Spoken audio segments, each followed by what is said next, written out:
daily presidential briefing about the actions in Syria. He, at that time, asked the team for additional information and updates. The interagency team spent the day developing an initial range of options for the president. At about 8 o'clock on Tuesday night, there was a restricted deputy committee meeting on the situation. Preliminary options were presented and refined. Sean, can you talk louder, please? I'm sorry. On Wednesday, so on Tuesday night, there was additional. There was a deputies meeting at the White House where options were presented and refined. An interagency guidance was developed. Wednesday morning, a restricted principals meeting was conducted where interagency options and gave further guidance to refine. Around 3 o'clock on Wednesday, a national security meeting was convened where the president was briefed on options. He reviewed the options in detail, asked a series of questions to his team, requested further information, and the decision to reconvene on Thursday was made. At about 1:30 on Thursday, en route to Florida, the president convened the national security team. There was aboard Air Force One and others via secure video conference on Air Force One. Later that day, at approximately 4 o'clock, the president, the Secretary of State, the Secretary of Defense, National Security Advisor, and other members of the national security team met in a secure room down here where they were piped in with the rest of the team via secure video teleconference. The president gave the okay to move ahead. At approximately 7:40, 59 Tomahawk missiles were launched from Navy destroyers in the Eastern Mediterranean. What's that? 1940 Eastern. From Navy destroyers in the Eastern Mediterranean. All 59 hit their target. At 8:30, notification of foreign leaders and congressional leadership began. The vice president called several congressional leaders and began calling some foreign leaders. The Secretary of State, the Secretary of Defense, National Security Advisor, and others were also involved in making some of those phone calls to both heads of government, defense ministers, and congressional leaders. Around 8:30, 8:40, first impacts began on the ground. The president informed President Xi that strikes were occurring. As their dinner concluded, all along, the national security team continued to monitor the event and the situations. After dinner, the president went back down to the secure room where he was briefed by the Secretary of State, the Secretary of Defense, the Chairman of the Joint Chiefs, and others were present via a secure video teleconference in the Situation Room. The Secretary of Defense was on a secure line, video teleconference, as well as the Chairman of the Joint Chiefs. Several of the members were convened in the Situation Room, Washington, D.C. The president was updated on the effectiveness, was informed that battle damage assessment would take a few hours, but that initial results were extremely positive. He asked about reaction from the world community as well as congressional leaders, and was informed that there was fairly unanimous praise for the decision and the action that the president took. So that's pretty much the TikTok.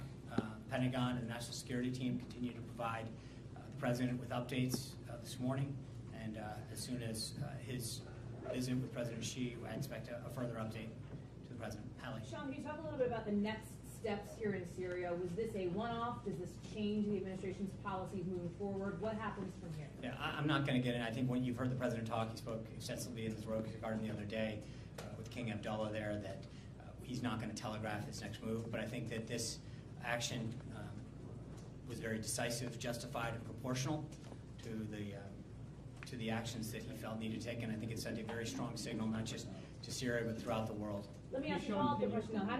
How does this fit with his America First foreign policy? Is that still his stated position? Absolutely. I think that his actions were very clear under Article 2 in our nation's national security. There's a very important national security interest in the region. Stability, and obviously there's a huge humanitarian component to this. Julie? When McMaster was briefing last night, he said that the president had been presented with 3 options. Mm-hmm. Can you be a little more specific No. about what the 3 options were? I can't. Can you talk about the process that the president went through when he got the 3 options, who he consulted with, and then what his recommendation or request to the team was in terms of narrowing them down? Yeah, again, I'm not going to get into specifics. There's obviously both in terms of what could have been done, but obviously that would telegraph potential future action that I don't want to get into, and a lot of that remains classified. I will say, however, that as I mentioned, both Secretary of Defense Mattis, the Chairman of the Joint Chiefs of Staff, Director McMaster, and the rest of the National Security Team, the Vice President, and others were consulted, and that occurred over, starting at Tuesday at 10:30 when the President was made aware of this. He continued to ask questions and ask for options. So this was a very evolving process in which the President was given updates, asked additional questions, given additional options, refined those options until an ultimate decision was made yesterday. Sean, Margaret? talk about Sean, can you just clarify? I think you said that the President informed she after the strikes had concluded. Is that accurate? The exact timeline, the President, as you know, yesterday was having dinner. I think after the dinner concluded, I believe that the impact had been made. I'd have to check the exact timeline, but the impact occurred at around 8:30 last night, Eastern Time. The President informed President Xi as dinner concluded, and he was on his way back to his temporary quarters.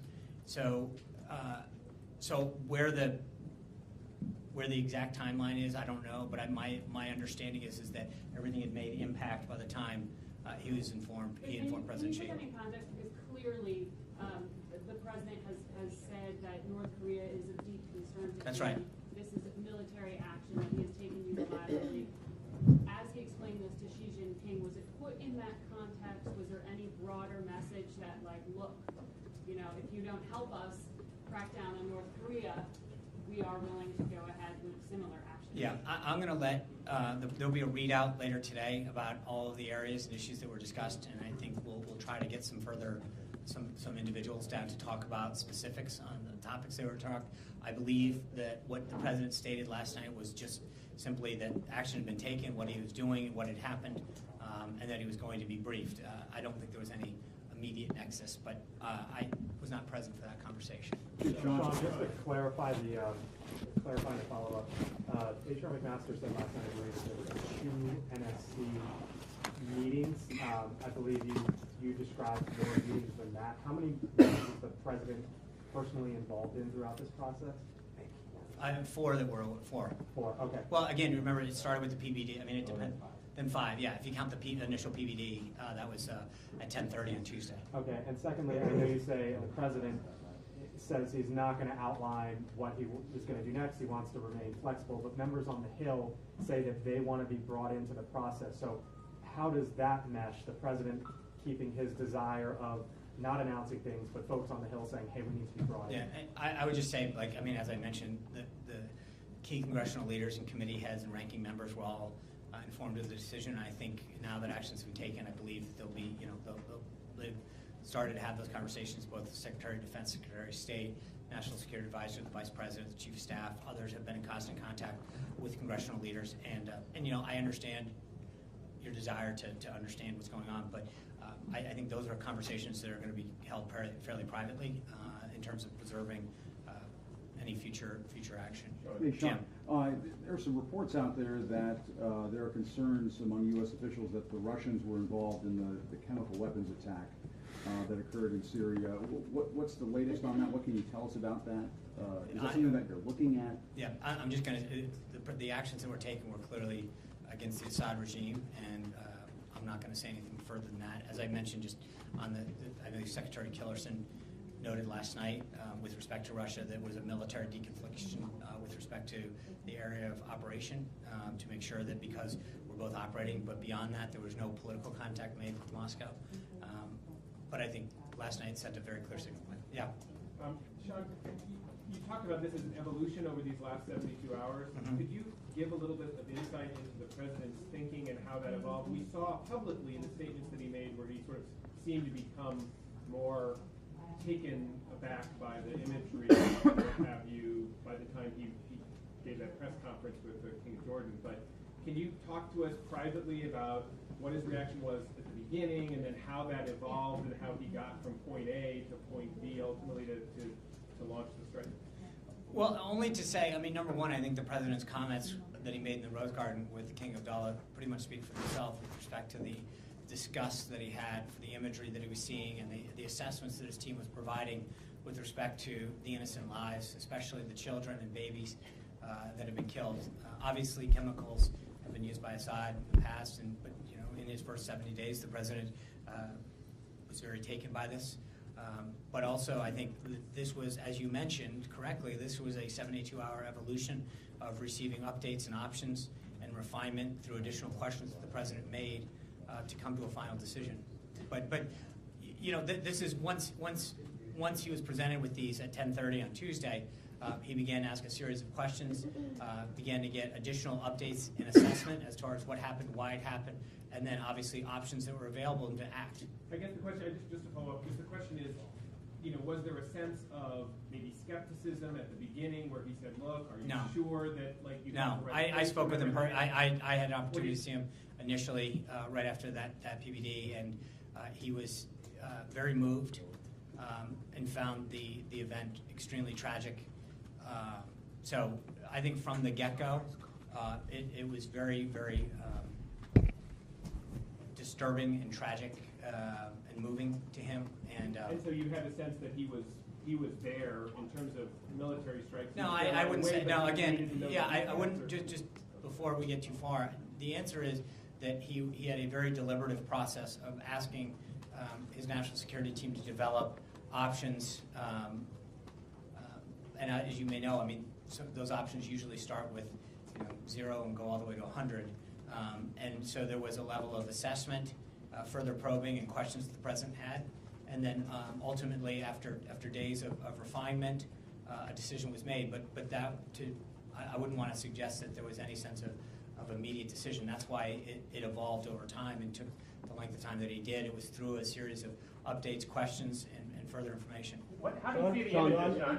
I'm So sorry? how did he see, what did he see in that PVD? Did he see printed out images? Did he see video? Obviously, I can't go into what he sees in a PBD. Well, so. but how did he take in some of the images, even outside? Obviously, there's beyond the information that he gets in his PBD. There were very clear images that were available online in newspapers and on television that everyone in the world could see. Was he seeing those? I'm sorry? He was seeing those too in the public images that were out there? Oh, absolutely. Sean, Thanks, Sean. As part of this 72-hour evolution, does the president now believe Assad needs to leave power? Is that part of it? I think that the president's actions were very decisive last night, and I think are very clear about what he thinks needs to get done. I think first and foremost, the president believes that the Syrian government, the Assad regime, should, at the minimum, agree to abide by the agreements that they made not to use chemical weapons. I think that should be a minimum standard throughout the world. So I think that's where we start. I think a very, very clear message was sent last night, one that was backed up and echoed by not only our own leaders here in this country, but throughout the world. Sean, the president during the campaign warned that action against the Assad regime could result or devolve into World War III. He talked about the risks of drawing in Russia and Iran into a broader conflict. Is the president at all concerned about that happening, or the fact that as U.S. planes fly over the Syrian skies that they could run into interference from either Russian or Syrian defense systems? I think if you've seen the response from the world community, including some of the countries that you've mentioned, I think that they understand that the U.S. Acted appropriately, and in most cases, there is widespread praise from around the globe for the president's actions. But is that not something that he's concerned about anymore? I think the president, as I said, the team last night, Secretary of Defense Mattis, Secretary of State Tillerson, the Vice President, the Chief of Staff, National Security Advisor, who was on the phone, not just with members of Congress, but with foreign heads of government as well as defense ministers, and almost universally were praised for the president's decisive action. Sean, also, to follow on that, Sean, also on the campaign trail, the president expressed a desire to work with Russia to defeat ISIS, but this clearly puts a setback on that. I don't know that I agree with that. I think that there can be a shared commitment to defeat ISIS and also agree that you can't gas your own people. I don't think that there's a mutual level of human decency that I think we can expect out of everybody, and I don't think that goes hand in hand with also augmenting that with our national security interests. Sean, can you clarify? Sean, can you give us a sense of what foreign ministers and defense ministers were spoken to last night? And does the president have anybody on his schedule today, world leaders that he's going to talk to? As I said, the president's been continuing in meetings with President Xi. I'll see on both of those whether or not. Also, one more thing. Yeah. The Russian Foreign Ministry's statement this morning called this a clear act of aggression. It suggested that the United States had been planning this strike even before the chemical attack. Can you respond specifically to that? I think I just gave you a very clear tick-tock of what the President's notification and how he derives at the action he did. That pretty much speaks for itself. And I'm sorry, the other.